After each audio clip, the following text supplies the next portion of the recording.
Inilah Injil suci menurut Markus. Dimuliakanlah Tuhan. Pada suatu hari berkatalah Yesus kepada murid-muridnya, "Barang siapa memberi kalian minum secangkir, oleh karena kalian pengikut Kristus, ia tak akan kehilangan ganjarannya. Barang siapa menyesatkan salah seorang dari anak-anak kecil yang percaya ini, lebih baik baginya jika sebuah batu kilangan diikatkan pada lehernya, lalu ia dibuang ke dalam laut. Dan jika tanganmu menyesatkan engkau, penggalah, karena lebih baik bagimu dengan tangan terkudung masuk dalam kehidupan daripada dengan utuh kedua belah tangan masuk dalam neraka, ke dalam api yang tak terpadamkan. Dan jika kaki menyesatkan engkau, penggalah, karena lebih baik bagimu dengan kaki timpang masuk ke dalam hidup daripada dengan utuh kedua kakimu dicampakkan ke dalam neraka. Dan jika matamu menyesatkan engkau, cungkilah, karena lebih baik bagimu masuk ke dalam kerajaan Allah dengan bermata satu daripada dengan bermata dua dicampakkan ke dalam neraka, di mana ulat-ulat bangkai tidak mati dan api tak pernah padam. Sebab setiap orang akan digarami dengan api. Garam itu memang baik, tetapi jika garam menjadi hambar, dengan apakah kalian akan mengasinkannya? Hendaklah kalian selalu mempunyai garam dalam dirimu dan selalu hidup berdamai seorang dengan yang lain." Demikianlah sabda Tuhan.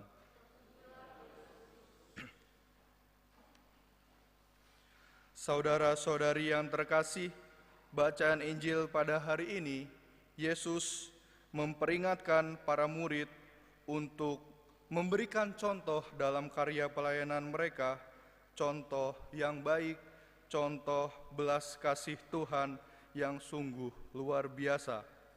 Maka Yesus memberikan pesan untuk memberikan selalu garammu dan juga mengembangkan garam yang ada dalam dirimu. Kita tahu bahwa garam bisa digunakan untuk berbagai macam hal. Tidak hanya untuk menyedapkan makanan, tetapi di zaman dahulu sebelum kemunculan teknologi, garam digunakan untuk mengawetkan makanan. Garam dipakai untuk mengawetkan daging dan sebagainya macamnya. Artinya apa? Garam itu bermanfaat bagi banyak hal. Lalu apa hubungannya dengan dunia kita saat ini dalam pelayanan kita sebagai seorang murid? Garam berarti memberikan terang bagi sesama kita. Garam berarti memberikan kasih kepada sesama, dan garam berarti memberikan sukacita, penghiburan bagi sesama kita. Kita diingatkan oleh Yesus pada hari ini, jika unsur-unsur yang ada dalam tubuhmu menyesatkan, penggalah. Apakah benar Yesus menyuruh kita kalau kita berbuat jahat terhadap diri kita sendiri, terhadap anggota badan kita, kita harus memenggalnya? Tentu tidak. Tetapi dalam hal ini, Yesus ingin mengingatkan bahwa setiap kali kita menggunakan anggota badan kita, salah satu anggota tubuh kita, untuk melakukan kejahatan, baik itu yang sadar maupun tidak sadar, kita diajak untuk kembali kepada Tuhan melalui jalan pertobatan. Maka kalau kita mendengarkan doa kolekta, doa pembuka tadi, di sini saya akan mengucapkannya lagi. Allah Bapa Maha Rahim, Engkau senantiasa memanggil kami untuk kembali. Berilah kami keberanian untuk bertobat setiap kali kami mulai menjauhkan diri dari-Mu. Dalam dunia kita sekarang ini, mulut bisa memuji orang sekaligus menghina orang. Tangan kita bisa memberikan pujian, bisa memberikan bantuan, sekaligus bisa juga meninju orang. Dengan mata di satu sisi bisa melihat segala kebaikan yang ada di dunia ini, tetapi sejurus kemudian kita bisa menghakimi sesama kita dengan mata kita.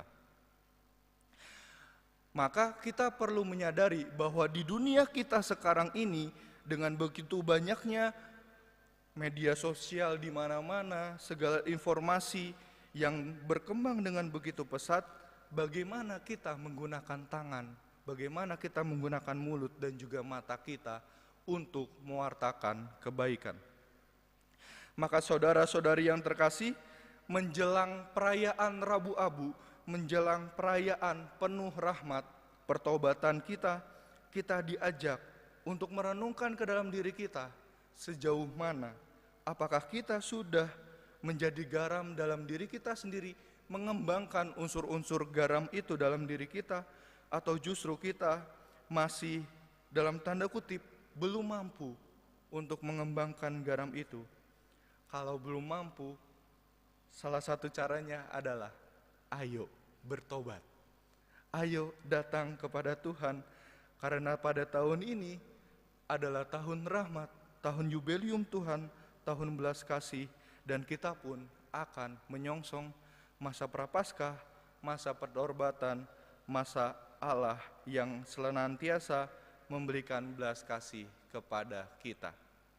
Marilah kita hening sejenak.